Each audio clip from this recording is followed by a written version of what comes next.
Assalamualaikum warahmatullahi wabarakatuh. Halo guys, kembali lagi bersama saya Bobi Eren dan kita akan kembali mengomentari video dari channel Isa dan Islam guys. Ini adalah channel yang menjelekkan Islam, memfitnah Islam, menistakan ajaran Islam ya. Akan kita komentari guys dan akan kita bongkar. Jadi ini adalah ini adalah bentuk kristenisasi selubung gitu ya dengan cara waduh sampai jatuh guys. Dengan cara menjelekkan Islam gitu kan. Nah, kita akan lihat sebenarnya kita akan bongkar fakta guys. Sebenarnya orang ini benar apa ngaco gitu kan. Nah, di dunia ini adalah ada Islam mengajarkan untuk memukul istri gitu kan, memukul wanita atau istri ya mengapa gitu kan. Nah, kita akan langsung nonton videonya bisa akan kita komentari guys. Ada peningkatan jumlah kasus KDRT di Indonesia akhir-akhir ini. Biasanya, suami memukul istri karena merasa istri tidak melakukan kewajiban. Indonesia ya, ingat yang pertama kita harus tahu Indonesia ini mayoritas muslim. Ada 86% muslim Indonesia. Jadi kalau dikatakan KDRT paling banyak Indonesia ya memang dari muslim. Karena memang paling banyak gitu kan. Jadi wajar. Jadi kita yang perlu tuh guys nanti kita akan sampaikan data di dunia. Jadi kalau fair di dunia kan, itu yang fair gitu. Jangan di Indonesia. Kalau di Indonesia nanti saya pakai lah nanti di negara mana gitu kan. Tapi kita lihat skopnya dunia gitu. Gitu kan, itu baru fair. Nah, kalau pandemi biasa tuh suami mukul istri itu bukan karena tidak melakukan kewajiban, tapi biasanya karena masalah ekonomi ya. Karena tahu Covid ini kan membuat orang stres ya, ekonomi runtuh gitu guys, sehingga kerjaan orang itu jadi nganggur, nggak bisa lagi membiayai rumah tangganya, bahkan ada yang bunuh diri gitu guys karena tidak tahan melihat anak nggak makan itu kan. Nah, itu luar biasa. Jadi ini adalah salah dari pemerintah gitu. Pemerintah kita tidak beres dalam menangani COVID itu kan. Sudah diingatkan dari dulu dari awal ya bahwa apa namanya COVID ini berbahaya tapi dianggap sepele guys. Jadi bahkan para pastor mengatakan hidup santuy aja gitu. Nggak ini cuma flu biasa ya kacau akhirnya kan. Nah kita tonton lagi videonya guys, sambung lagi videonya. Banyak muslim percaya suami Coba digambarkan di sini sampai tangannya berdarah guys. Wah luar biasa ya kan. Nah, kita akan lihat nanti ya sebenarnya apa faktanya. Jadi sedang menyampaikan fitnah. Kita akan bongkar faktanya guys. Kita tonton lagi ya. boleh memukul istri, tapi juga ada banyak yang tidak setuju, walau hanya pukulan kecil. Bagaimana seharusnya suami memperlakukan istri agar hidup rumah tangga kita berkenan di hadapan Allah? Al-Quran mencatat, wanita-wanita yang kamu khawatirkan nusyusnya, maka nasihatilah mereka dan pisahkanlah mereka di tempat tidur mereka dan pukullah mereka. Ayat Ingat ya, itu tafsirnya ada guys. Jadi mukulnya bagaimana dulu gitu kan. Jadi jangan membaca apa tuh tapi tidak tahu maknanya gitu kan. Ini sama kita lagi tidak ngerti gitu kan. Nah, tapi orang-orang ini justru membahas sesuatu tidak mereka mengerti gitu. ini menjelaskan 3 langkah yang dapat suami lakukan jika istri tidak taat. Pertama, menasehati. Kedua, pisah ranjang. Ketiga, memukul. Masalah dalam rumah tangga pasti Oh, digambarkan sampai tangannya gitu guys. Sampai kayak nembuk tembok gitu kan. Luar biasa. Ini memang fitnah kecil nih guys ya. Ini kalau pemerintah nih apa nggak tahu. Kalau saya kominfo ini akan orangnya akan saya tangkap nih guys. Kenapa Pak? Ini berbahaya. Ini merusak akidah orang lain gitu kan. Tuh, ada bayangkan ya memukul di situ gak dijelaskan gimana, cuma digambarkan dengan tangannya sampai darah guys. Luar biasa ini orangnya. Ini namanya kristenisasi selubung gitu kan. Dia pakai nama channel Ihsan Islam, faktanya adalah ajarannya itu kontennya itu menyerang Islam guys dan memfitnah Islam. Nanti kita akan bongkar fakta sebenarnya. akan ada. Tapi, apakah setiap masalah diselesaikan dengan kekerasan? Bukankah lebih baik menyelesaikan masalah dengan kasih? Sebuah pukulan, besar atau kecil, tentu menyakiti hati kita. Apalagi jika yang melakukannya adalah pasangan kita sendiri. Kitab Allah mengatakan, "Hai suami-suami, kasihilah istrimu dan janganlah berlaku kasar." Ingat, ini bukan yang Yesus ngomong, tapi dari Kolose ya.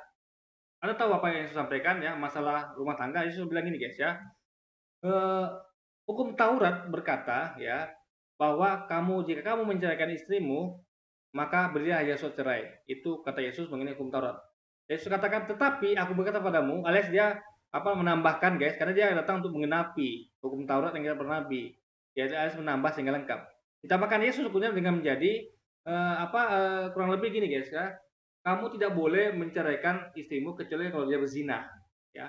Dalam artian boleh menceraikan istri kecuali dia berzina. Kalau dia berzina. Jadi yang nggak boleh itu kalau dia nggak berzina, guys. Jadi kalau Anda mendapati istri Anda tidak berzina, Anda tidak boleh menceraikannya, guys. Itu kata Yesus. Nah, karena kalau Anda menceraikan dia pun, kalau dia tidak berzina, Anda paksakan itu, kalau dia nikah dengan pria lain, maka hukumnya menjadi dia dihitung berzina, guys. Istri Anda, mantan istri Anda tuh. Nah, itu ada yang tanggung dosanya. Kenapa? Karena Anda yang buat begitu. Istri Anda tidak zina, Anda ceraikan. Nah, makanya hanya boleh menceraikan istri yang berzina. Itu kata Yesus gitu kan. Nah, mengenai ini mengenai berlaku terhadap istri itu Yesus tidak ada sampaikan ya, karena ini bukan tentang ini apa namanya, ini bukan perintah Yesus, guys. Jadi ini perintah dari perjanjian baru gitu. terhadap dia.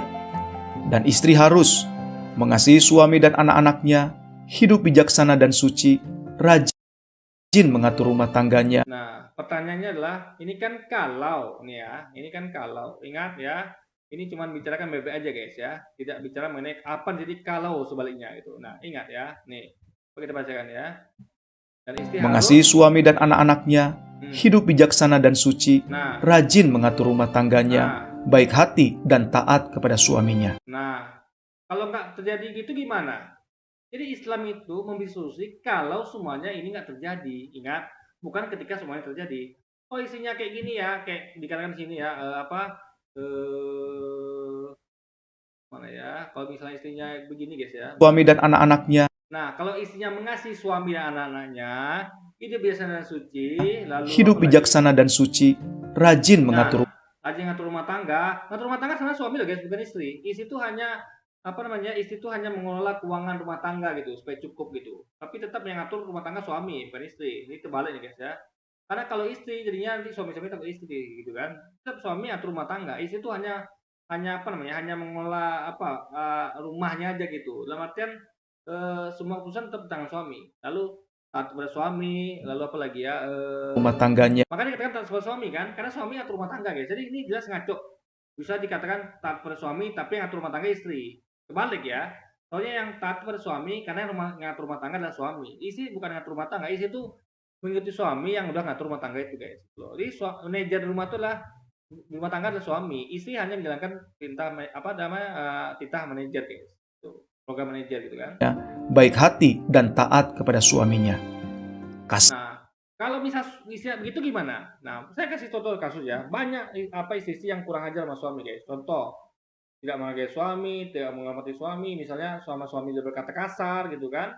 Lalu menghina suami, menjelekkan suami, banyak istri begitu. Bahkan ya, saya temukan kasus ya. Itu saya melihat sendiri ya, suaminya itu misalnya suami nganggur. Nah, saya melihat sendiri, guys, istrinya tuh bekerja, suami nganggur. Lalu suaminya tuh di rumah dibabu, guys. Betul-betul dibabu. Itu isinya tuh bekerja di luar gitu kan. Suaminya di rumah tuh betul-betul jadi pembantu. Nyuci, masak semuanya itu. Bahkan diremehkan lah gitu, guys. Jadi banyak yang ngatur semua istrinya. Itu nggak boleh ya. Jadi tetap, walaupun gimana pun itu suami Anda tetap harus dia imamnya. Istri itu tugasnya hanya membantu gitu, guys. Jadi ada banyak yang lain juga, Anda tahu bagaimana istri itu kasar pada suami ya. Bahkan dia memakai pakaian yang seksi dan dia di luar itu melakukan banyak tindakan yang tidak bermoral gitu. Nah, itu bagaimana caranya? Nah, jadi solusi kita masalahnya ini mengenai solusi, guys. Bagaimana kalau istri Anda tidak seperti ini, tapi seperti itu. Nah, Islam memberi solusinya gitu. Kalau istri kan ada solusinya gitu kan. Jadi kalau istri Anda begitu ya kasihi gitu. Bagaimana bisa coba, guys ya? Mendidik, Anda tahu mendidik nggak? Mendidik itu ya, itu harus ada reward and punishment. Reward and punishment. Anda bekerja di perusahaan, Anda mau itu dalam keluarga, Anda itu mau masyarakat, ada reward and punishment. Kalau dia baik, kasih reward. Kalau dia buruk, kasih punishment. Punishment untuk mendorong dia supaya tidak melakukan kesalahan. Reward adalah motivasi dia untuk melakukan kebaikan. Jadi di dunia ini memang harus ada sistem reward and punishment. Itulah keadilan. Nah, kalau istri ya atau di kantor atau dimanapun sekolah, kalau ada menerapkan tidak menerapkan punishment, apa terjadi? Alias tidak ada hukum, akan kacau, guys. Akan kacau ya. Ya, istri Anda macam-macam, dia kasar padahal apa semua, tidak Anda ada solusi itu ya kan. Nah, mukul nanti akan serahkan bagaimana mukulnya, ada tafsir, guys ya. Dari tafsir kita akan lihat mukul seperti apa itu kan. Jadi jangan Anda kira mukulnya kayak tadi. tangan sampai merah-merah gitu, kayak numbuk tembok gitu kan. Itu numbuk tembok guys, bukan numbuk istri, bukan pukul istri itu kan. Nah, jadi dalam Kristen tidak ada solusi. Bagaimana kalau istiadat begitu? Yang ada kalau istiadat begini gitu. Jadi Kristen tidak memberi solusi bagaimana menghadapi istri yang apa namanya yang tidak taat, yang apa namanya yang kurang ajar guys. Tidak ada solusi dalam Kristen. Bahkan ada, saya kasih satu lagi, bahkan dalam Kristen itu ya, yang berbeda dari ajaran Yesus, ada Yesus mengatakan boleh diceraikan. Jadi kalau menceraikan istri kasih surat cerai, ya. Yang kedua, ya kata Yesus lagi ya, kalau menceraikan istri selain kasih surat cerai, juga menceraikannya hanya karena berzina. Kalau nggak berzina nggak boleh ceraikan. Nah, dalam Kristen malah aneh nggak boleh diceraikan guys, sama sekali. Sementara Yesus bilang boleh, karena kita hidup harus sesuai dengan hukum Taurat tadi ya kan. Aku datang bukan untuk menjadikan hukum Taurat yang kita para nabi. Aku datang bukan untuk menyediakannya, tapi menggenapi yaitu menambah sehingga lengkap. Itu kata Yesus. Nah, tapi Kristen malah tidak ikut kata Yesus. Mereka malah tidak membolehkan menceraikan istri. Apa terjadi? Solusinya akhirnya istri mati tangan suaminya. Ada contoh guys ya. Saya mendengar beberapa kejadian nyata nih ya. Di mana seorang istri itu ya punya suami pemabuk, kasar guys, sangat kasar, suka pokoknya buruk lah kelakuannya. Nah, istri itu sering dipukuli sama suaminya, kan? Salah sedikit kena pukul. Ada tahu kan, ada hal begituan kan? Itu nyata loh guys, bukan dongeng, bukan fiksi. Saya langsung dengar saja mengetahui langsung gitu. Istrinya dipukulinya nih, istrinya nggak salah padahal kan, tapi karena dia mabuk, out of control gitu kan, dia udah mabuk nggak sadar diri, dia pukul istrinya.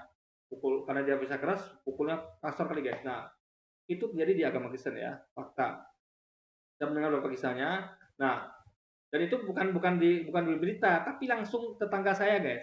Nah, bayangkan ya, orang yang saya tuh bisa jangkau, yang memang saya tuh melihat apa namanya dan jangkauan saya gitu guys. Nah, itu kan bukan saya melihat langsung, tapi memang begitu kejadiannya gitu kan. Memang di daerah saya gitu. Nah, dan saya tahu karena memang memang ceritanya tersebar luas dan memang kejadiannya hangat gitu guys. Jadi makanya itu bukan suatu berita hoax. Jadi saya langsung tahu sendiri langsung ya dengan begini. Jadi begitu kan suaminya suka mukul-mukul gitu sampai jadi dia ngadu pada orang tuanya, mertuanya. Dia nggak tahan lagi, gimana sebaiknya? Dia pengen cerai. Nggak boleh guys sama orang tua mertuanya. Katanya haram cerai gitu kan, boleh cerai. Ada tahu terjadi sampai istrinya mati di tangan suaminya. Karena suaminya udah dinasihati nggak mau dengar. Suaminya nih guys dinasihati sama mertua orang tua yang nggak dengar. Akhirnya sang istri mati dengan suaminya. Berarti apa? Kristen nggak punya solusi. Kenapa? Karena ketika suaminya kasar, ya kan nggak semua tuh suami itu bebek aja guys. Tentu ada suami itu yang suka mabuk, suka apa kan harus ada solusi. Nah Islam masih solusi. Boleh minta cerai boleh. Kalau udah lebih banyak mudaratnya daripada manfaatnya. Jadi Kristen tidak ada solusi. Akhirnya wanita tuh mati tangan suaminya, ya kan? Mati guys, karena bayangkan ya, kalau lah itu dia cerai sebelumnya, itu diselamat guys. Itu loh, jadi timbul korban jiwa kan, nah itu. Islam ngasih solusi. Kalau mereka tidak, mereka hanya kasih BBN aja. Istri harus begini begitu suami. Lah kalau isinya begitu gimana? Solusi nggak ada. Islam ngasih solusi. Itu kita kasih solusi ya guys. Apa dalam Islam solusinya? Karena kita tuh nggak bisa hanya ngomong aja, harus ada solusi gitu. Yang kita tuh ngomong BBN aja, oh suami itu baik, penyayang apa semua, istri itu taat apa semua. Iya itu kalau begitu. Kalau enggak gimana? Islam ngasih solusi. Sama kayak masyarakat nih. Kita apa namanya? Masyarakat tuh harus hidup damai, harus hidup tidak boleh perampok, curi apa semua. Jadi nggak perlu hukum gitu. Perlu hukum. Jadi kalau ada yang merampok gimana? Tegakkan hukum. Kasih punishment gitu. Dan orang nggak melakukan itu guys. Jadi ini sama kayak gini dia nih orang ini kan. Merampok, membunuh, memperkosa itu nggak boleh, ya kan? Kita sebagai manusia tuh harus tidak boleh merampok, mencuri dan memperkosa. Ya kalau orang begitu, kalau orang itu begitu gimana? Maka dibuatlah hukum. Maka dalam rumah tangga ada hukum yang suami harus jalankan. Supaya apa?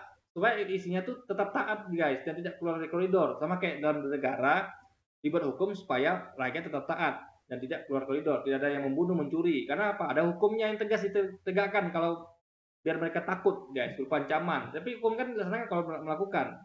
Kalau tidak kan tidak dilakukan gitu. Nah itu poinnya. Jadi ada solusi dalam Islam, dalam Kristen tidak ada solusi. Kasih menjadi dasar tindakan suami dan istri. Suami yang mengasihi istrinya tentu tidak akan memukul atau berlaku kasar.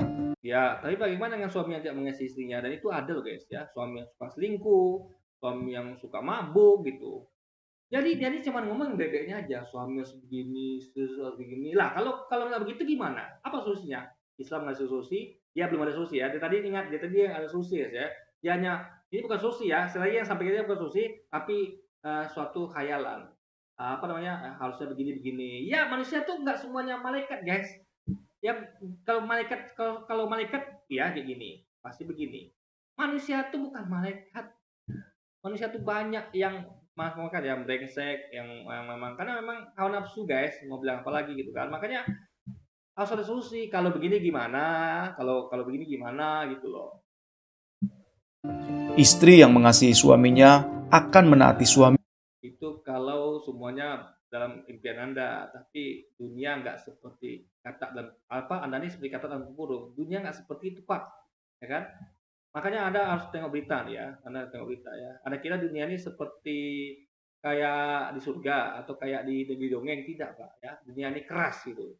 Nah, makanya Islam memberi solusi bagaimana kalau istri taat dikasih reward, kalau istri nggak taat dikasih hukuman. Biar apa? Biar dia taat, biar dia selamat gitu kan. Nah, kalau nggak dia nggak selamat kalau kita nggak kasih punishment guys. Nanti kita akan lihat bagaimana uh, punishment yang mendidik dalam Islam guys. Jadi mendidik ya, bukan bukan membunuh atau mencelakakan guys. Suaminya dan melakukan tanggung jawabnya dengan benar. Demikian, kasih menjadi dasar hubungan suami istri dan pengampunan akan memeliharanya.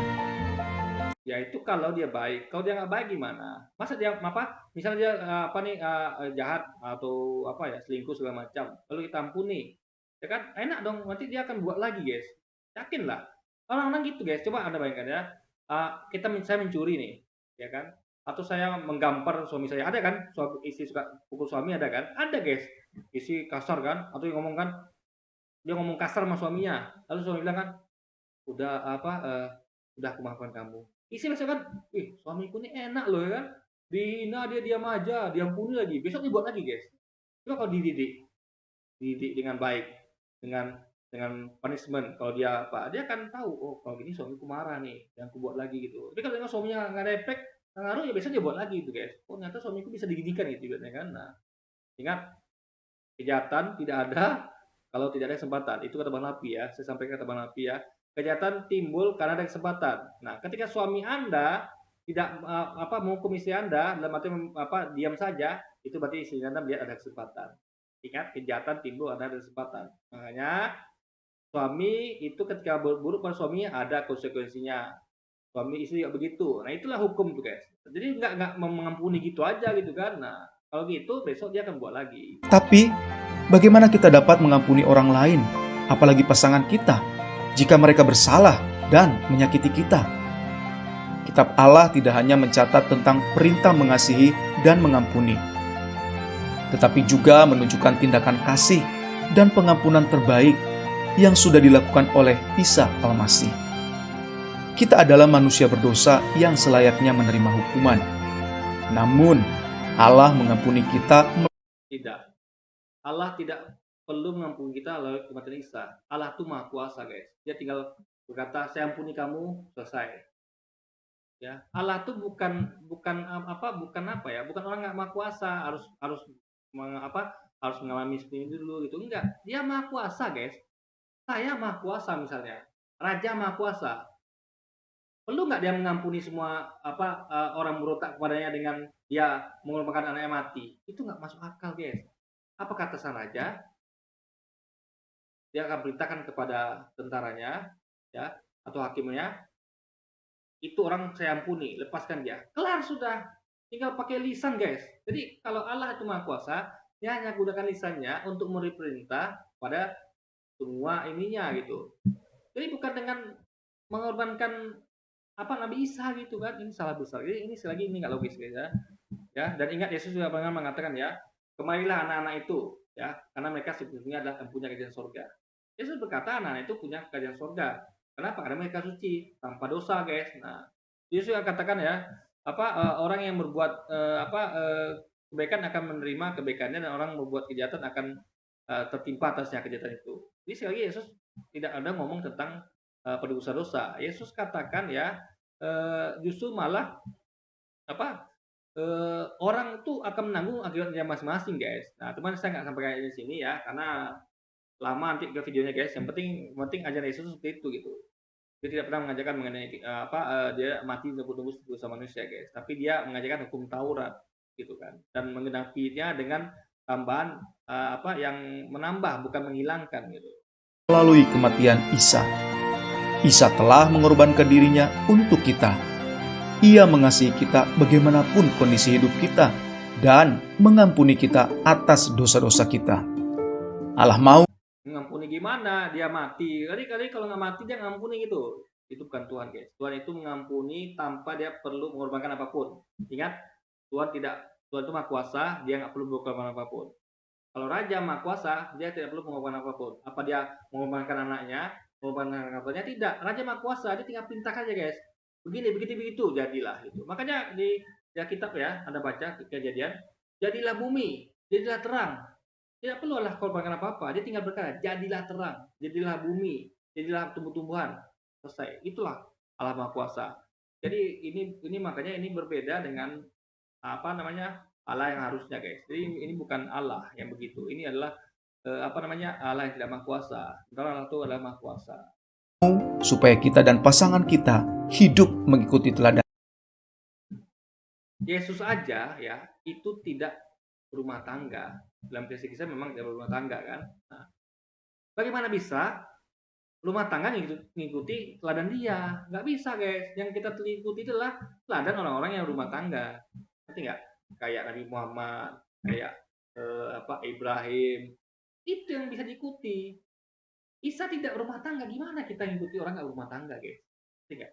Kan rumah tangga tuh beda sama bermasyarakat beda ya. Rumah tangga tuh, makanya sih ada gini deh.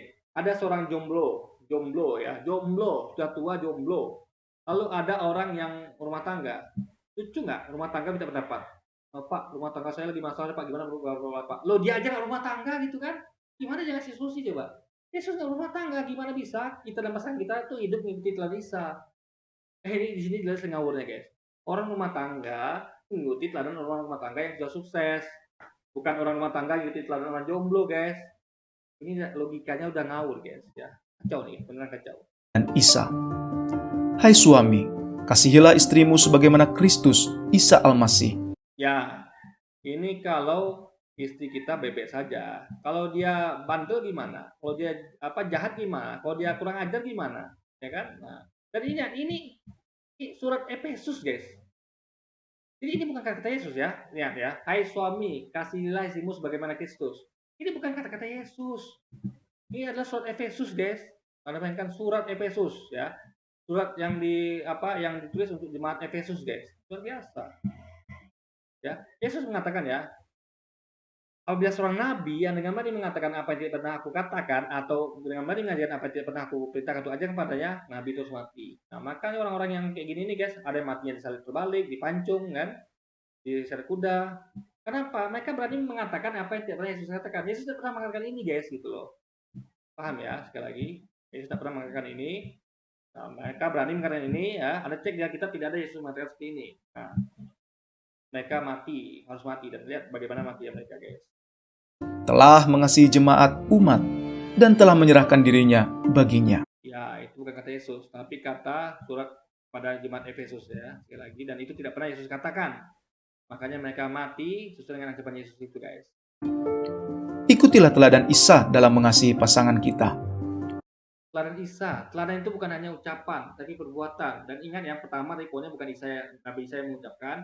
Kedua, Nabi Isa pun ngasih contoh, karena dia jomblo guys. Nah, jadi teladannya itu Nabi Muhammad menyampaikan hukum. Kalau nanti kita sampaikan ya, yang sampaikan Nabi Muhammad. Yang Nabi Muhammad itu adalah hukum itu bukan dari dapat dia, dari langsung dari Allah SWT.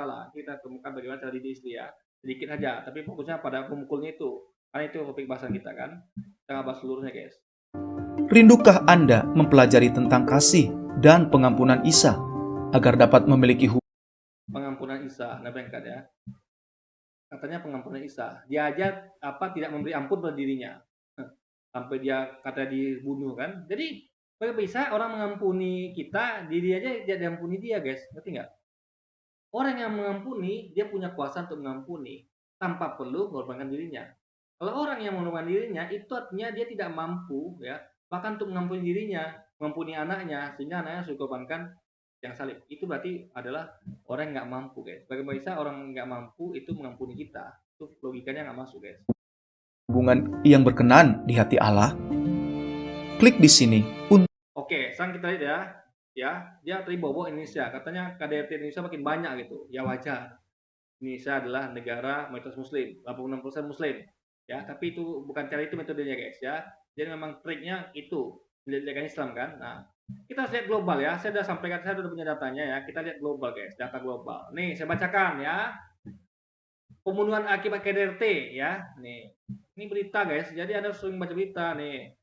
Pembunuhan akibat KDRT. Ini pembunuhan, guys, bukan lagi kita tadi. Tadi itu kan digambarkan dia tangannya sampai itu kan, berbuku merah kan. Itu nembus tembok, guys, bukan mukul orang ya, saya katakan ya.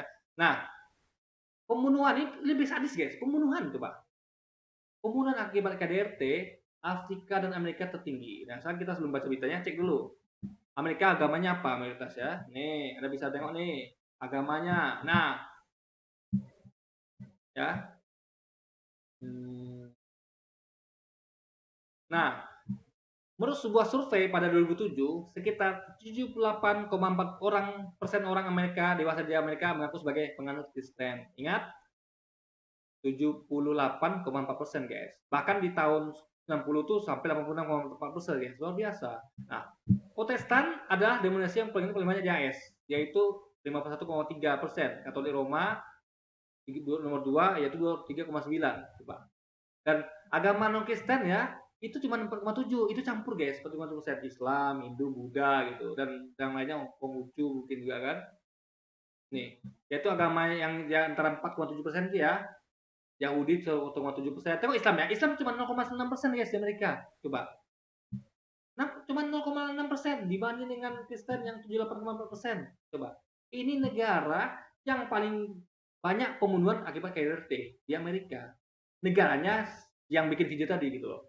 Luar biasa. Nah, sekarang kita lihat Afrika. Nah, ini data loh, guys. Ngomong pakai data gitu kan. Jangan pakai nafsu gitu atau asumsi. Nah, Afrika agama, mana agamanya nih? Nah, yang mayoritas itu Kristen dan Islam, tapi Kristen paling banyak ya. 50% orang Afrika adalah Kristen. Ingat, 50% Kristen, 35% Muslim. Lebih banyak Kristennya, guys. Luar biasa. Ini sekali lagi ya, paling banyak di dunia itu adalah orang-orang Kristen yang melakukan banyak KDRT sampai meninggal malah kan. Itu jadi Anda jangan bilang Islam itu kejam. Umat Anda yang kejam kan, yang melakukan KDRT sampai dicatat sebagai pembunuhan paling tinggi, guys, akibat KDRT di dunia ya. Itu di Amerika dan Afrika. Jadi jangan sekali Anda tuh memutarbalikkan fakta gitu. Ya kan? Nah, tengok berita. Nah, sekarang kita lihat beritanya ya, nih. Washington ya, Badan Perserikatan Bangsa-Bangsa untuk Narkoba dan Kejahatan UNODC melaporkan Afrika dan Amerika adalah wilayah risiko tertinggi pembunuhan perempuan akibat kekerasan dalam rumah tangga (KDRT).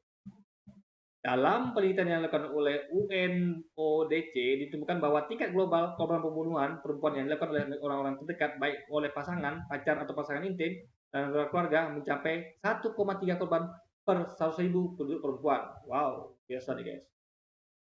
Penelitian ini menunjukkan bahwa Afrika dan Amerika adalah wilayah di mana perempuan paling berisiko dibunuh oleh pasangan intim atau anggota keluarga. Bunyilah UNODC yang dirilis bersama dengan Hari Internasional PBB untuk penghapusan kekerasan terhadap perempuan Senin. Di Afrika, angka ini sekitar 3,1 korban per 100.000 penduduk perempuan. Sementara tingkat Amerika adalah 1,6 korban, dan di Oseania ya, itu Asia Oseania, yaitu di di perairan Asia ya. 1,3 korban, Asia 0,9 korban termasuk Indonesia ya. Dan tingkat terendah dilakukan di Eropa dengan 0,7% korban per 100.000 penduduk perempuan. Menurut UNODC tidak ada kemajuan nyata dalam memerangi KDRT. Nah, tapi intinya adalah ya, guys ya. Ini pokoknya begitu, guys. Jadi ini cuma apanya aja, tapi intinya adalah kita tahu sekarang kalau di negara mereka lah yang paling banyak terjadi kekerasan rumah tangga bahkan sampai kematian. Nah, sekarang kita akan sampaikan tafsir dari surat yang sampaikan dia tuh, guys ya. Tadi itu ya, yang tadi itu mana tadi ya? Yang pukulan kelakuan Ista, Luciusnya. Nah, nih. Quran surat 4 surat 4 ini masalah surat An-Nisa ya. pasal apa ayat 34. Kita akan bacakan guys ya. Kita bacakan lengkap ya nih. Ar-rajalu la apa lu qawwamuna 'alan nisa'i bima faddalallahu ba'dahum 'ala ba'di wa bima anfaqu. Ini agak kecil guys tulisannya. Wa bima anfaqu min amwalihim fasalihatu qanitatun hafizatun lil faibi bima hafizallahu wallati takhufuna nusuzahunna fa'izu hunna wahjuruhunna fil madaji wa idribuhunna fa in ata'nakum fala taghdhu alaihinna sabilan innallaha qana aliyan kabira. Nah, jadi artinya adalah kaum laki-laki itu adalah pemimpin bagi kaum wanita ya. Jadi sini jelas adalah pemimpin itu laki-laki bukan wanita ya. Karena laki-laki itu diberikan kekuatan lebih.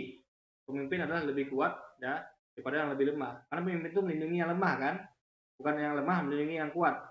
Makanya pemimpin itu adalah yang kuat guys.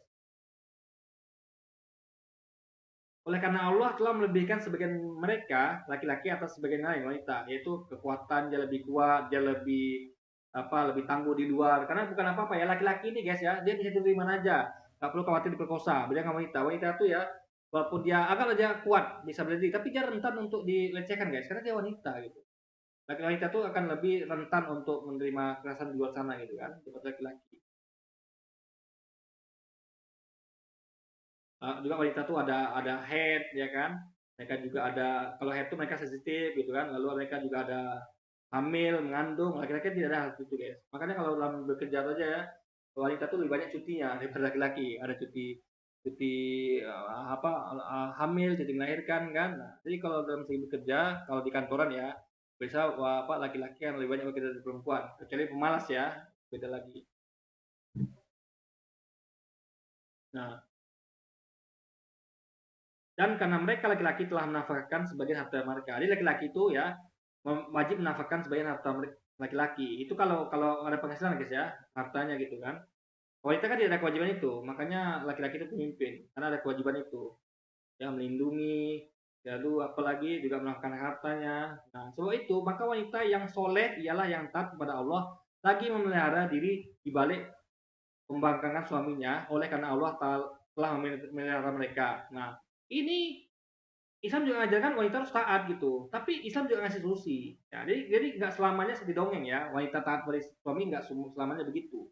Nah, makanya harus ada solusi. Nah, Islam tuh lebih lengkap daripada Kristen ajarannya guys. Ada solusinya gitu. Kristen nggak ngasih solusi, solusinya kurang ajar gitu kan. Wanita-wanita yang kalian khawatiri nuzusnya, maka nasihatilah mereka dan pisahkanlah diri dari tempat tidur mereka dan pukullah mereka. Kemudian jika mereka menaati kalian, maka janganlah kalian mencari-cari jalan untuk mengusahakannya. Jadi kalau taat, ya kita jangan cari jalan untuk mengusahakannya gitu kan. Sungguh Allah Maha Tinggi lagi Maha Besar. Nah, kita akan cek. Jadi kan fokusnya pada pukul ini guys. Ini mukul yang seperti apa gitu. Jadi digambarkan dia dengan tangan yang berbuku-buku tuh habis numpuk tembok guys. Begitu kan numpuk orang tuh ya. Nah, kita akan lihat. Kalau tadi faktanya dia lah begitu. Karena di Afrika Amerika itu ya sampai kematian guys. Luar biasa gitu. KDRT sampai menunjukkan kematian paling besar di dunia adalah di Amerika dan Afrika. Itu negara mayoritas Kristen ya sekali lagi. Nah, kita fokus nanti kita bacakan tafsir khusus fokus di bagian pukul ya. Kita bacakan, kita cari dulu guys bagian khusus bagian mukulnya. Karena saya nggak hafal ya, maka kita bacakan aja.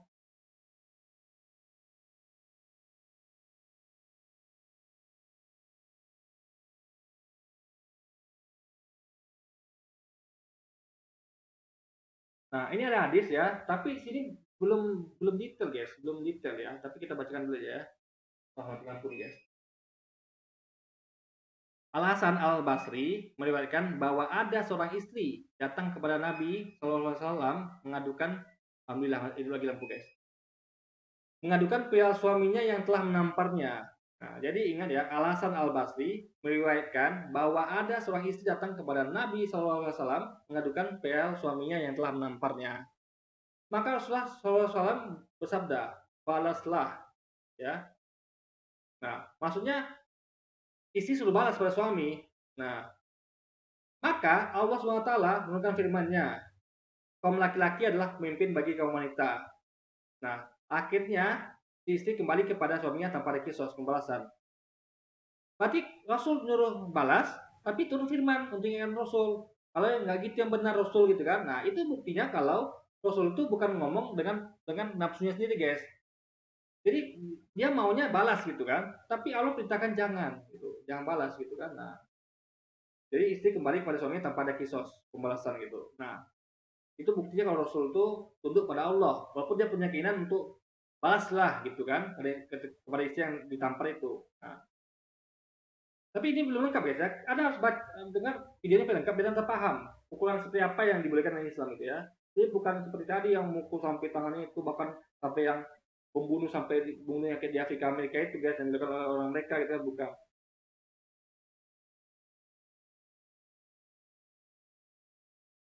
Nah, nih lagi ya. Ibnu Juraij ya dan Ibnu Abu Hatim meriwayatkannya melalui berbagai jalur dari Al Hasan Al Basri. Hal yang sama dimursalkan hadis ini oleh Qatadah, Ibnu Juraij dan As-Sadi. Semuanya itu dikatakan oleh Ibnu Jarir. Jadi lengkap guys, lengkap sanadnya semuanya kan. Itulah Islam. Data kita lengkap. Jadi nggak asal-asal ditemukan di sini, itu enggak. Kita ada sanadnya sampai ke Nabi dan orang yang jujur tidak dan segala lain metodologinya yang akurat guys. Ibnu Murdawai menyandarkan di sini ke jalur yang lain. Untuk itu yang mengatakan telah menceritakan kepada kami Ahmad ibnu Ali An-Nasai, telah menceritakan kepada kami Muhammad ibnu Hibatullah Al-Hashimi, telah menceritakan kepada kami Muhammad ibnu Muhammad Al-Ashash, telah menceritakan kepada kami Musa ibnu Ismail ibnu Musa ibnu Ja'far ibnu Muhammad yang mengatakan pada ayahku, telah menceritakan kepada kami dari kakekku, dari Ja'far ibnu Muhammad, dari ayahnya, dari Ali yang menceritakan bahwa datang kepada Rasulullah SAW seorang lelaki dari kalangan Ansor dengan seorang wanita mahramnya. Sesungguhnya lalu si laki itu berkata, wahai Rasulullah, sesungguhnya suami wanita ini yaitu Fulan bin Fulan Al-Ansari telah menampar wajahnya hingga membekas padanya. Ingat ya, membekas padanya. Rasulullah SAW bersabda, ia tidak boleh melakukan hal itu. Ingat, Rasul ingin mengatakan tidak boleh ya. Itu keinginan Rasul. Tapi apa firman Allah ya? Ingatkan ini. Maka Allah SWT menurunkan firman-Nya, kaum laki-laki itu adalah pemimpin bagi kaum wanita. Nah, artinya, yakni dalam hal mendidik, maka Rasulullah SAW bersabda, aku mengendaki suatu perkara, tapi ternyata Allah mengendaki yang lain gitu. Jadi sekali lagi, Nabi itu tidak berkehendak atas dirinya, guys. Dia tunduk pada kehendak Allah gitu. Jadi meskipun dia pengen begini, tapi dia katakan Allah pengen begini, ya sudah kita tunduk pada ketentuan Allah itu kan. Nah, hadis ini dimursalkan oleh Qatadah, Ibnu Juraiz, dan As-Sadi. Semuanya diketengahkan oleh Ibnu Jarir.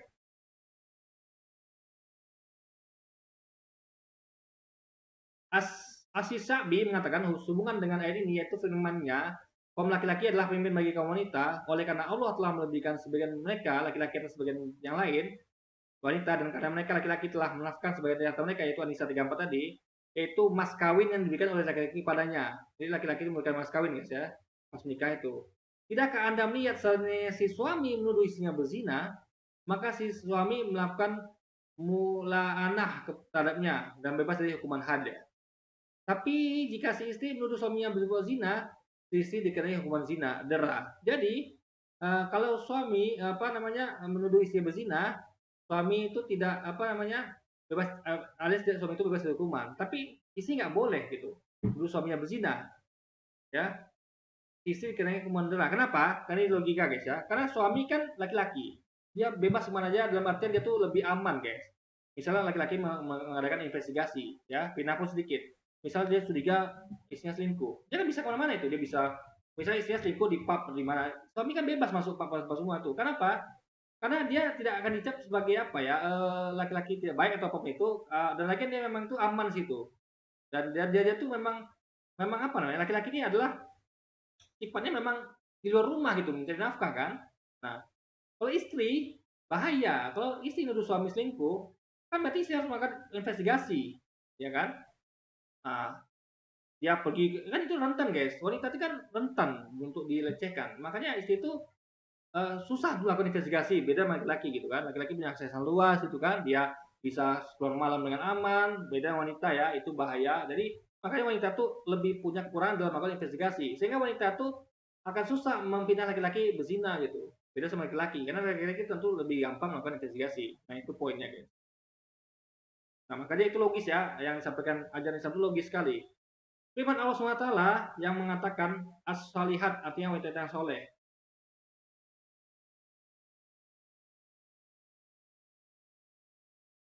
Coba cari yang memukulnya aja guys ya.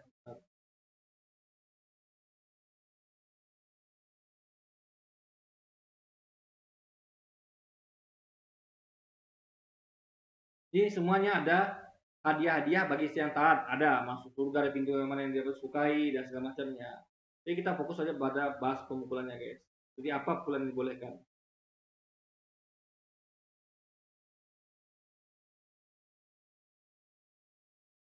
Nah, kita bahas tuh apa itu anusus ya. Anusus itu ya artinya tinggi diri. Jadi wanita itu tinggi diri. Wanita yang nusyus ialah wanita yang bersikap sombong terhadap suaminya. Jadi dia tuh sok kaya, sok lebih hebat dari suaminya. Itu wanita yang nusyus gitu kan. Tidak mau melakukan perintah suaminya, berpaling darinya, dan membenci suaminya. Ini wanita-wanita yang nusyus guys. Apabila timbul tanda nusyus pada diri istri, hendaklah si suami menasihati dan menakutinya dengan sisa Allah bila ia durhaka terhadap dirinya. Nah, saya sering melakukan ini guys. Jadi kalau saya melihat istri saya tuh kira-kira ada melekat sifat anusus ya, itu saya nasihati. Saya kasih peringatan akan ancaman azab dari Allah gitu. Dalam istri yang durhaka pada suami. Karena sesungguhnya Allah telah mewajibkan kepadanya agar taat pada suaminya dan haram berbuat durhaka terhadap suami. Karena suami mempunyai keutamaan dan memikul tanggung jawab terhadap dirinya. Rasulullah SAW sunnah ini telah bersabda, "Tandanya aku diberi wewenang untuk meminta seseorang agar sujud kepada orang lain, niscaya aku perintahkan kepada wanita untuk sujud kepada suaminya, karena suami yang besar terhadap dirinya." Itu guys, itu kata Nabi. Nah, Imam Bukhari meriwayatkan melalui Abu Hurairah radhiyallahu anhu yang menceritakan bahwa Rasulullah SAW pernah bersabda, apabila seorang lelaki mengajak istrinya ke tempat tidurnya, lalu sisi menolaknya, maka malaikat melakukannya sampai pagi hari. Nah, menurut riwayat Imam Muslim disebutkan seperti berikut.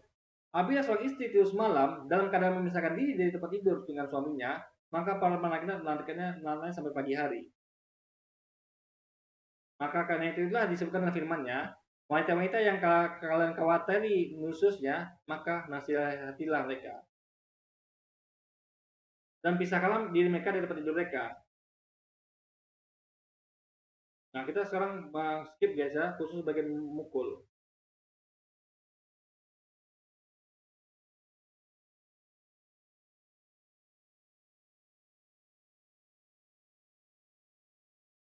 Nah, firman Allah SWT dan pukullah mereka. Ya, masih Anissa juga ya, di 34. Nah, yakni apabila nasihat tidak bermanfaat dan memisahkan diri dengannya tidak ada hasilnya juga. Jadi ini adalah solusi terakhir guys ya. Maka kalian boleh memukulnya dengan apa? Dengan pukulan yang bagaimana? Dengan pukulan yang tidak melukai. Jadi bagaimana Anda bisa membuat menggambarkan gambar tangan seperti itu? Padahal dikatakan sini adalah dengan pukulan yang tidak melukai. Kita akan jelaskan seperti apa kayak pukulan yang tidak melukai itu. Nah, seperti yang disebutkan dalam kitab Sahih Muslim dari Jabir dari Nabi SAW bahwa Nabi SAW pernah bersabda dalam haji wadahnya, bertakwalah kepada Allah dalam urusan wanita, karena sesungguhnya mereka di sisi kalian merupakan penolong. Dan bagi kalian tidak ada hak, bagi kalian ada hak atas diri mereka yaitu mereka tidak boleh mempersilahkan seseorang yang tidak kalian sukai menginjak hamparan kalian. Dan jika mereka melakukannya, maka pukullah mereka dengan pukulan yang tidak melukakan. Artinya misalnya gini, istri saya ada nggak suka sama orang nih, sama laki-laki, mungkin dia jahat atau bagaimana, lalu istri saya mempersilahkan dia untuk memasuki rumah saya, ya, pekarangan saya, itu berarti istri sudah melakukan itu gitu. Nah, dan jika mereka melakukannya, maka pukullah mereka dengan pukulan yang tidak melukakan. Jadi pukulan tidak melukakan, guys, bukan pukulan tangan tadi kan. Nanti kita akan jelas sekali detailnya, bentar ya. Kita akan bahas lebih terus, guys. Dan bagi mereka ada hak mendapat rezeki, nafkah, dan pakainya dengan cara yang makruh. Nah, kalau laki-laki tidak gitu. Laki-laki kan tidak, wanita nggak wajib menafkahi laki-laki, tapi laki-laki wajib menafkahi wanita, guys. Nah, demikianlah yang dikatakan oleh Ibnu Abbas dan lain-lainnya yang bukan hanya seorang, yaitu dengan pukulan yang tidak melukakan. Jadi banyak saksinya, bukan hanya seorang Ibnu Abbas ya, tapi banyak. Menurut Hasan Al-Basri ya, yang dimaksud ya pukulan yang tidak membekas. Ingat, pukulan yang tidak membekas ya. Ulama fikih mengatakan yang dimaksud ialah pukulan yang tidak sampai mematahkan suatu anggota tubuh pun dan tidak membekas bara sedikit pun.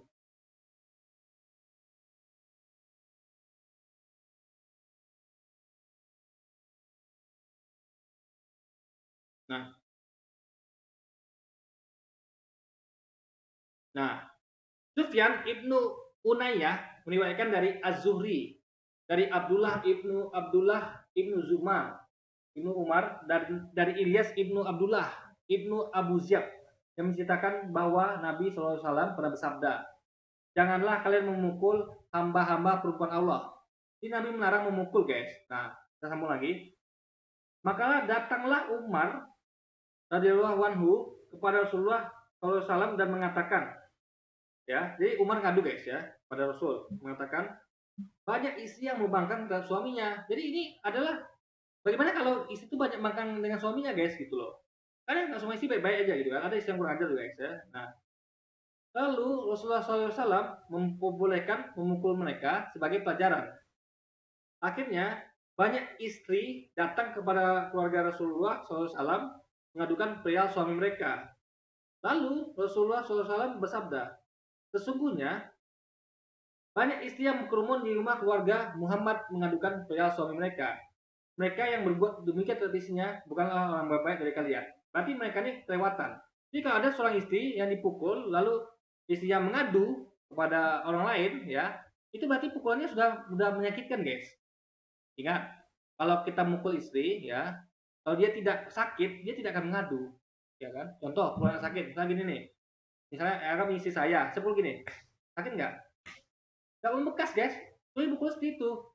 Dan ingat, nggak boleh ke wajah ya. Islam melarang di wajah, hanya boleh di anggota tubuh. Pukul seperti ini. Gambar keras, paling keras tuh. Ini sakit, guys. Bisa membekas ini. Nah, gini lagi kira. Nah. Pukulan seperti itu aja, guys, gitu. Nah, di anggota tubuh ya, nggak boleh di kepala, nggak boleh ya, di muka nggak boleh, anggota tubuh. Nah, gitu. Jadi nggak melukai dan tidak membekas, ya. Sebagai tanda aja gitu, simbol. Kalau dia itu salah gitu, ya kan? Nah. Makanya Nabi berkata, sesungguhnya banyak istri yang berkerumun di rumah keluarga Muhammad mengadukan perihal suami mereka, ya.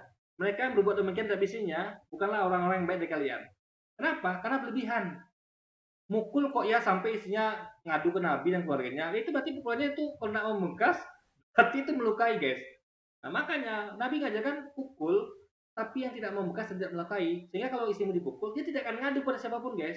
Kenapa? Kalian tidak melukai dan membekas, alias tidak sakit. Nggak sakit, guys. Sakitnya tuh tidak masalah gitu, ya kan? Ini pukulan segini boleh nih. Ini boleh. Nggak boleh sampai itu nggak boleh, guys. Nggak boleh. Ini saya praktekkan ya, bukan apa. Ini saya praktekkan di saya, itu nggak boleh kayak tadi saya katakan, ya. Hanya kayak gini aja.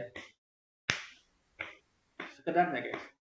Tidak melukai dan tidak membekas. Itu poinnya, ya. Sekali bukan seperti tadi ya, sampai ini apa itu pukul tembok itu, guys. Nah, itu baru. Makanya terjadi kayak gini kan. Perempuan itu mengadu kepada Rasul. Dan Rasul kata itu kan pria baik. Pria baik itu mukul tapi tidak melukai dan tidak membekas. Ya tadi itu kayak gini aja. Nih. Nah, ya kan? Nggak masalah ya kan? Nah,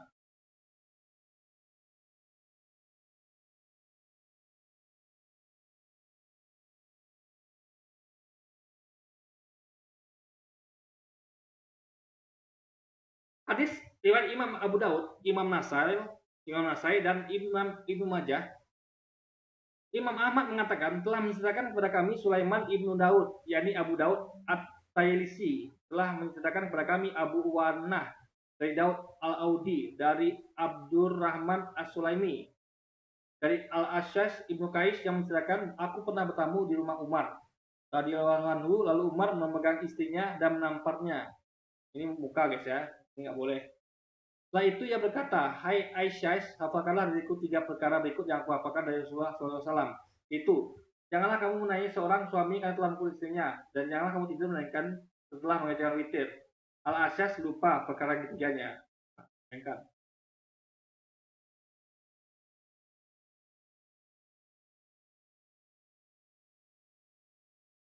Kemudian jika mereka menantimu, maka janganlah kamu mencari jalan untuk memisahkannya. Artinya apabila seorang istri taat kepada suaminya, dalam semua apa yang dikehendaki suaminya, pada diri istri sebatas yang dilakukan oleh Allah, maka tidak ada jalan bagi suaminya untuk menyusahkannya, dan suami tidak boleh memukulnya, tidak boleh pula mengasingkannya. Gitu guys. Oke, jadi apa? Dan firman Allah SWT yang terakhir ya, yaitu di An-Nisa tadi masih, sungguhnya Allah Maha Tinggi lagi Maha Besar, ya. Mengandung ancaman terhadap kaum laki-laki jika mereka berlaku aniaya kepada istrinya tanpa sebab, ya. Karena sesungguhnya Allah Maha Tinggi lagi Maha Besar yang akan menolong para istri, dialah yang akan membalas terhadap lelaki, suami yang berani berbuat aniaya terhadap istrinya. Jadi, yang menolong istri itu adalah Allah langsung. Allah akan menghukum suami yang melakukan aniaya pada istrinya, baik itu di dunia maupun di akhirat, guys. Jadi sekali lagi ya, dalam Islam itu ya dipercayai ya bahwa yang menolong wanita itu adalah Allah SWT langsung gitu. Jadi nggak main-main guys. Jadi bukan tetangga atau siapanya gitu, tapi langsung Allah yang menolong istri ini gitu. Kalau dia suaminya, dan itu suaminya akan dihukum nanti ya, baik sekarang yang di akhirat gitu. Jadi poinnya adalah, jadi ini jelas ini fitnah ya, fitnah sama sekali. Pertama ya kesimpulannya ya, dalam agama Kristen tidak ada solusi. Bagaimana kalau istri Anda itu kurang ajar, ya, istri Anda mukul Anda, menghina Anda, menjelekkan Anda, berzina, tidak ada konsekuensi. Mereka bebas. Dalam Kristen, istri bebas ngapain aja. Kenapa? Karena nggak ada konsekuensinya. Sehingga orang kalau nggak ada hukum, nggak ada konsekuensi, dia akan berbuat seenaknya, guys. Makanya perlu dibuat hukum. Kalau negara tambah hukum, keluarga tambah hukum, ya, masyarakat tambah hukum, sekolah, kantor tambah hukum, rusak, guys. Hukum dibuat untuk menciptakan keteraturan, keadilan. Makanya ada hukuman, ada penghargaan. Nah, Kristen tidak punya solusi, maka saya katakan tadi ya, bahkan cerai pun tidak boleh. Padahal Yesus membolehkan cerai dalam perkataannya. Yesus membolehkan cerai. Bahkan kalau cerai, kasih surat cerai. Yang nggak boleh menceraikan itu kalau dia nggak berzina. Kalau dia berzina, boleh menceraikan. Jadi sebab cerai boleh hanya kan berzina, guys. Gitu ya. Tapi Kristen sama sekali tidak boleh bercerai gitu. Nah, pukul istri itu adalah dalam bentuk mendidik, bukan menyakiti, yaitu membuat bekas atau melukai, guys. Ingat, tujuan memukul yang Islam itu ya, memukul istri itu bukan untuk melukai, ya, bukan untuk menyakiti, ya. Makanya katakan menyakiti tidak, tapi untuk mendidik, biar istrinya taat dan tidak melakukan kesalahan. Dan itu mukulnya seperti yang tadi ya, mukul gini aja gitu. Apa sakitnya dipakai mukul gini? Nih, nggak melukai dan tidak membekas, nggak ada bekasnya kan? Nih. Nggak masalah, guys. Kalau Anda melakukan istiadat seperti itu, dia tidak akan ngadu pada siapa-siapa, ya kan? Dia akan sadar, oh aku salah nih. Kalau suamiku sampai mukul berarti salah nih. Tapi kalau istiadat ngadu digituin, dipukul gini ngadu, berarti dia cengeng, guys. Itu aja poinnya, ya kan? Kecuali kalau mereka dipukul sampai membekas gitu kan, dihantam gitu, atau dengan benda tajam, oke. Tapi tidak. Dan sekali lagi faktanya ya, ini kejadian paling banyak KDRT dengan sampai membunuh itu di negara-negara mayoritas Kristen, yaitu Afrika dan Amerika. Di Indonesia wajar, ya, karena mayoritas Muslim, dan itu bukan paling besar di dunia, kecil cuma guys Indonesia di guys KDRT. Kalau yang besar tuh paling banyak itu di Amerika dan Afrika, negara dengan penduduk mayoritas Kristen. Tentu mereka paling banyak melakukannya. Gitu. Oke, ya, mungkin sekian dulu video kita kali ini guys. Sampai jumpa lagi di video-video selanjutnya dan wassalamualaikum warahmatullahi wabarakatuh guys.